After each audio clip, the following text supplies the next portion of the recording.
Bom, sem bater o dedo dessa vez para não mutar o microfone e perder vídeo, né? Fala galera, tudo bem? Seja bem-vindo e bem-vinda a mais um vídeo aqui no canal. E no vídeo de hoje, nós vamos falar sobre leis de arquitetura de software. Então, para as pessoas que querem seguir essa carreira de arquitetura, que querem ter uma posição mais técnica, querem lidar mais com coisas e assuntos de arquitetura, nós vamos falar um pouquinho sobre 3 leis principais aí da arquitetura de software. 2 delas são famosas, cunhadas por um livro muito famoso que eu vou mostrar para vocês aqui no vídeo. E uma delas acaba que eu coloco bastante porque eu acho que é muito importante também. Então, vamos nessa.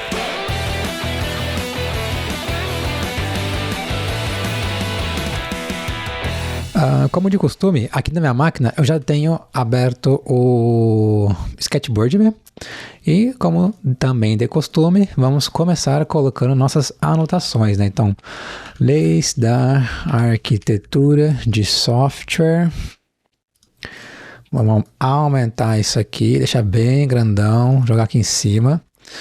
E vamos colocar aqui, ó, a primeira lei. A gente vai colocar aqui que ela vai se chamar tudo baseado em trade-off. Ou, tudo é baseado em trade-off. Então, beleza. O que isso quer dizer? Tudo é baseado em trade-off. Então, quando a gente está construindo sistemas, né, quando a gente está construindo projetos, software ou coisas assim, nós sempre temos que fazer vários... Opa, coloquei 2 vezes o mesmo ícone. Sempre a gente tem que colocar várias coisas. Deixa eu fechar um Grammarly. Sempre temos que colocar várias coisas. Que mais? Bom, vamos colocar mais isso aqui também.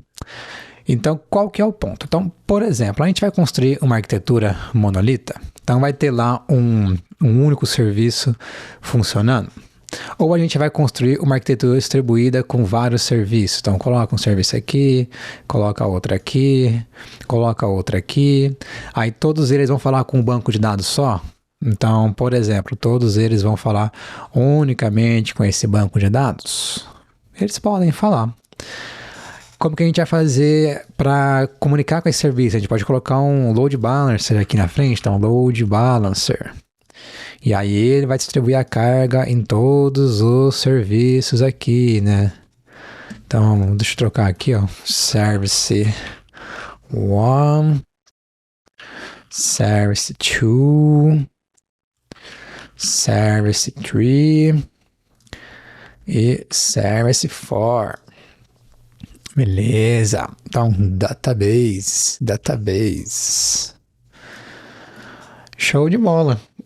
Porém, a gente também pode fazer diferente, né? Também podemos apagar tudo isso aqui, também podemos apagar tudo isso aqui, podemos ter aqui, ó, cada serviço falando com o seu banco de dados, esse vai falar com esse vai falar com esse vai falar com esse. A gente pode também não precisar de um load balancer. Pô, vamos colocar lá o front-end, né? Deixa eu ver se tem alguma coisa que representa um front aqui. Vamos falar que o front, ele vai chamar endpoints diferentes. Tipo, ele pode chamar esse endpoint, pode chamar esse endpoint, pode chamar esse endpoint. Não vamos colocar load balancer na frente. Só que, qual é a melhor? Qual é a pior? Qual é a abordagem certa? Qual é a abordagem errada? Isso não existe, né? Por que a maioria das vezes a gente fala, pô, depende. Depende da resposta do consultor, que o consultor está enrolando, o consultor não sabe, o consultor é aquilo. Talvez sim, talvez não. Mas é porque realmente as coisas dependem, né? Dependem muito. Então, um único fator, uma única variável, um único requisito que a gente colocar aqui pode tornar essa abordagem, essa estratégia, essa arquitetura não muito trivial. Não muito importante, não muito coerente, factível para resolver um determinado problema. Porém, com outros conjuntos de requisitos, com outras características, com outras necessidades, pode ser que essa arquitetura aqui ela vai resolver muito bem o problema, ela é muito adequada, ela é factível, ela é coerente para resolver o problema. Então, realmente as coisas dependem. E por realmente as coisas dependerem muito, mudar muito, variar muito, determinado contexto, determinado problema, determinada necessidade, é porque a gente tem que fazer análise de trade-off. Então, constantemente nós temos que fazer análise de trade-off. Toda escolha que a gente faz, ela tem um preço, ela tem um custo. Nenhuma escolha vem de graça, nenhuma solução vem de graça, nenhuma abordagem vem de graça. Todas as escolhas, elas vão ter um preço, elas vão ter um custo, um preço para a gente comprar a escolha e um custo para a gente manter essa escolha, né? Então, o que é o custo? O que é o preço? Vantagens e desvantagens. Então, por isso que a nossa vida é baseado em trade-off. Se você decide construir uma arquitetura MVC em camadas, né, com 3 camadas, Model, View, Controller, tem um conjunto de trade-off, tem um conjunto de vantagem, tem um conjunto de desvantagem. As vantagens, elas vão ajudar a diminuir a complexidade de construir o sistema. As desvantagens, elas vão trazer desafios para a gente, né? E, por exemplo, a arquitetura em camadas utilizando o Clean Architecture, ela tem um conjunto de trade-off, um conjunto de vantagens que vão trazer formas para a gente diminuir complexidades para resolver o problema, porém as desvantagens vão trazer desafios, vão trazer coisas que vão aumentar a complexidade do problema. Então, tudo é baseado em trade-off. Qual que é a segunda lei, né? Vamos para a segunda. A segunda é, o porquê é mais importante do que o como. O que isso quer dizer, né? Então, quando a gente fala de sistema, de construir um sistema do zero, principalmente do zero, né? Então, todo mundo gosta de... Deixa eu ver se não bati o dedo no mudado aqui. Não. Então, quando a gente fala de construir sistema do zero, todo mundo adora. Porque, vou utilizar a tecnologia X, vou utilizar a camada Y, vou testar uma coisa, vou validar uma coisa, vou colocar a biblioteca A, a biblioteca Z, vou aplicar design pattern Y. Então, todo mundo, né? Todo mundo é complicado a falar, mas a maioria das pessoas gostam de criar projetos do zero, né? Quando você trabalha numa empresa que quer produto, vai criar um produto novo, todo mundo quer participar desse time, quer ir para esse time para participar do zero. Ou quando você está numa empresa que é uma consultoria de software, quando você tem a nova oportunidade de criar um novo sistema, você quer ir para aquele time, quer trabalhar com aquele cliente, naquele projeto. Então, a maioria das pessoas preferem criar coisas do zero. Só que qual que é o problema, né? Muitas vezes também, nem sempre, muitas vezes, quando a gente começa a falar de decisão, então, por exemplo, vamos supor que a gente vai construir, deixa eu pensar aqui, vamos criar o quê? Um novo Facebook, né? Vamos criar um novo Facebook. Legal. Aí, o que é comum de acontecer? As pessoas, vamos criar um novo Facebook, uma nova rede social, tal. Nós podemos utilizar React, podemos utilizar Vue, Svelte, Angular, Elm, podemos utilizar Golang, PHP, Java, Node, Elixir, Rust e o que for, né? Rails, Python, todas essas tecnologias que a gente tem de possibilidade. Só que, qual que é uma coisa muito importante? A gente tende a focar muito no como, né? A parte técnica, a complexidade técnica, o espaço da solução técnica é o como, né? É o como a gente vai construir, como que a gente vai resolver o problema, como que a gente vai criar o sistema, quais vão ser os blocos de construção. Então, sempre quando a gente fala de técnica, de tecnologia, de linguagem, frameworks, libraries, né, bibliotecas, a gente está falando como, a gente está falando da solução técnica, da complexidade técnica, e isso é o como.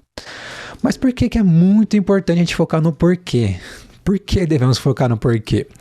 Porque o porquê vai trazer inputs para o como que vão tirar o depende.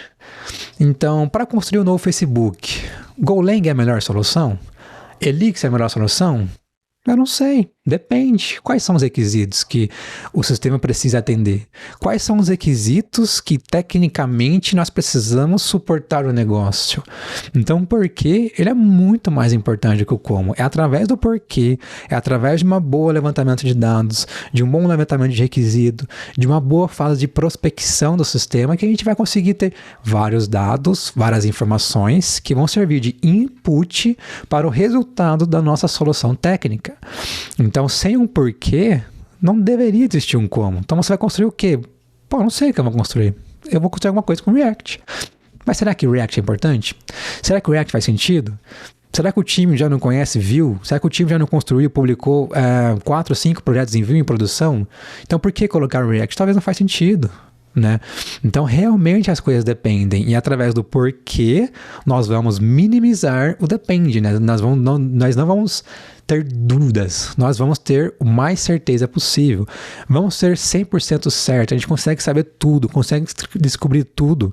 Não, isso a jornada vai trazer dados, a jornada pode mudar muito, a jornada não é constante, a jornada ela pode ser linear, pode ter curvas, pode ter diferenças, desafios, obstáculos, ela pode mudar no meio do caminho, mas o quanto mais de dados a gente tiver, mais certeza nós vamos ter no início, né? E aí ao longo do ciclo de vida do projeto, a gente vai realizando adaptações, né, de forma progressiva. Então por isso que o porquê ele é muito, muito, muito importante para a gente realmente conseguir fazer essas coisas. E um dos trabalhos principais de arquitetura de sistemas é justamente isso, é tornar a evolução do sistema, a flexibilidade, a adaptabilidade e a extensibilidade dos sistemas boa. Pô, quero adicionar uma nova feature, é fácil colocar uma feature nova. Quero dar manutenção, é fácil dar manutenção. Quero corrigir um bug, é fácil corrigir um bug.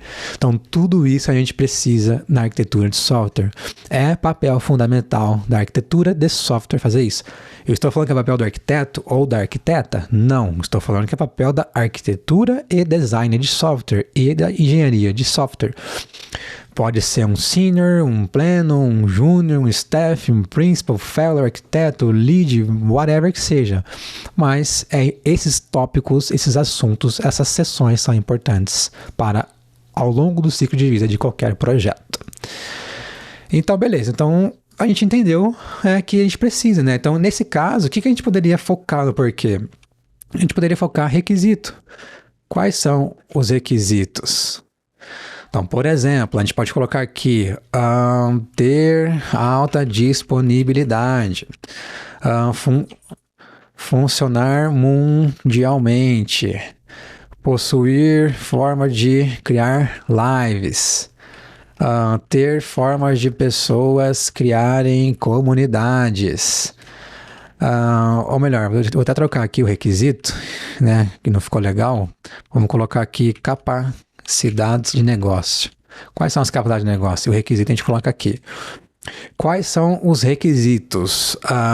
Funcionar 24/7.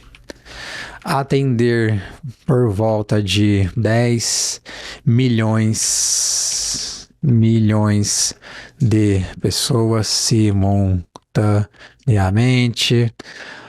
Terceiro, funcionar multi-idiomas. Quarto, funcionar em qualquer dispositivo. Então, assim, enfim, dado tudo isso daqui, nós podemos tirar várias conclusões. Então, por exemplo, funcionar 24/7. Qual que é uma característica arquitetural importantíssima para atender isso? Disponibilidade. A gente precisa de alta disponibilidade para funcionar 24/7. Atender por volta de 10 milhões de pessoas simultaneamente. O que a gente precisa? Qual é a característica arquitetural muito importante para isso?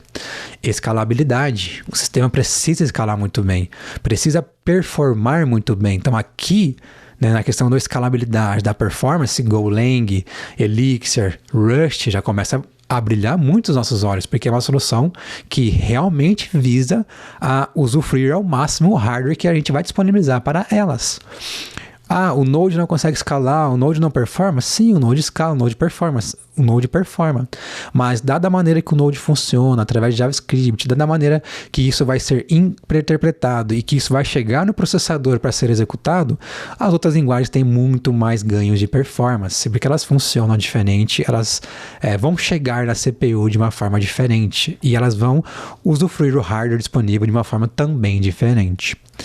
Multi-idiomas, devemos ter aqui internacionalização, funcionar em qualquer dispositivo, responsividade. Então, assim, são coisas muito importantes. E quando a gente fala, por exemplo, de disponibilidade, né, do funcionar 24/7, além da escalabilidade, a elasticidade também é muito importante, porque não basta escalar, ele tem que ser elástico. Então, qual que é a diferença de escalabilidade e elasticidade? A escalabilidade, você vai atender uma demanda constante de usuários. Então, por exemplo, a linha de usuários, ela vai ser linear, ela vai ser assim, ó. Então, seus usuários estão crescendo linear, a demanda, a carga do usuário na aplicação está linear.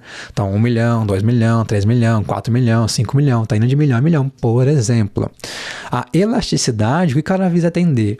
Imagina que a gente fez uma promoção, que a gente fez um marketing, colocamos lá um Google AdWords, colocamos um Instagram Ad, um Facebook Ad, um Twitter Ad, um LinkedIn Ad, coisas assim. E todo mundo começou a ver a nova rede social, todo mundo quer acessar, e a gente deu lá, fez alguma coisa de marketing, alguma promoção, alguma coisa que atraiu muitas pessoas. E aí, a elasticidade, o gráfico não vai ser linear, o gráfico ele vai ser, tipo, louco, sabe? Tipo, vai estar aqui, depois vai estar aqui, depois vai ter um pico de usuário que vai subir lá em cima, depois vai descer, depois vai subir e descer. Então, isso a gente precisa de elasticidade para atender, porque a gente pode ter 1 milhão de usuários aqui, aí do nada a gente vai cair para 20 milhões de usuários, aí vai cair não, né? Vai subir para 20 milhões de usuários, depois ele vai cair para 5 milhões, depois ele vai cair para 100 mil, depois de 100 mil ele vai subir para 10 milhões, então essas altos picos diferentes de carga de usuário, de carga e demanda do sistema, a gente consegue atender através da elasticidade. Então, por isso é que a gente tem que saber o porquê ele é muito mais importante do que o como. Invistam a maior parte do tempo de vocês recuperando, reunindo, buscando, adquirindo informações sobre o projeto, sobre o negócio. Isso é muito importante. Depois que vocês fizerem tudo isso, aí sim, vamos falar dos passos da complexidade, os passos da solução técnica. Agora é a hora de falar de tecnologia. E a terceira lei, não menos importante, essa aqui, eu não lembro se tem num livro que eu vou colocar aqui para vocês como referência, eu acho que não, mas eu acho que ela é muito importante. No final, tudo é sobre pessoas.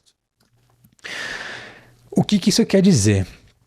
Não importa qual o nível que você está na empresa, qual é a sua função, qual é o seu cargo, qual é o seu perfil, qual é o seu job description, quais são as suas responsabilidades, qual é o seu escopo de atuação, nada, whatever. Não importa o quanto técnico a sua função, as suas responsabilidades sejam, no final tudo vai ser sobre pessoas. Se você é uma pessoa que constrói arquitetura, você não vai querer ser aquela pessoa que constrói arquitetura e passa pro time, você nem sabe quem é o time, você nem conhece as pessoas, faz aí. Você não quer ser essa pessoa, vai por mim. Então, no final, é tudo sobre pessoas, é colaboração, é trocas, é brainstorming, é pair programming, é trocar ideia, é estar junto, é ensinar, é mentorar, é aprender, é evoluir, é crescer, é acertar, é errar. Então tudo no final é sobre pessoas. Não importa o quão técnico você seja, não importa o quão técnico o seu cargo hoje seja, você vai ter que lidar com pessoas. Eu sou um arquiteto, eu sou um principal, eu sou um staff, eu estou na trilha de contribuidor, de pessoa contribuidora individual, não preciso fazer gestão de pessoas.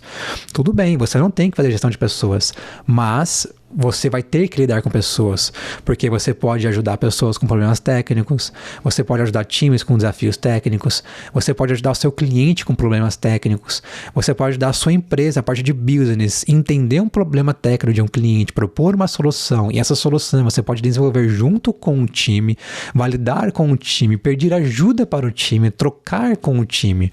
Então, no final, é tudo sobre pessoas, né? Existem cargos de liderança técnica que não fazem gestão, mas ainda são cargos de liderança, né? Gestão é uma coisa, liderança é outra.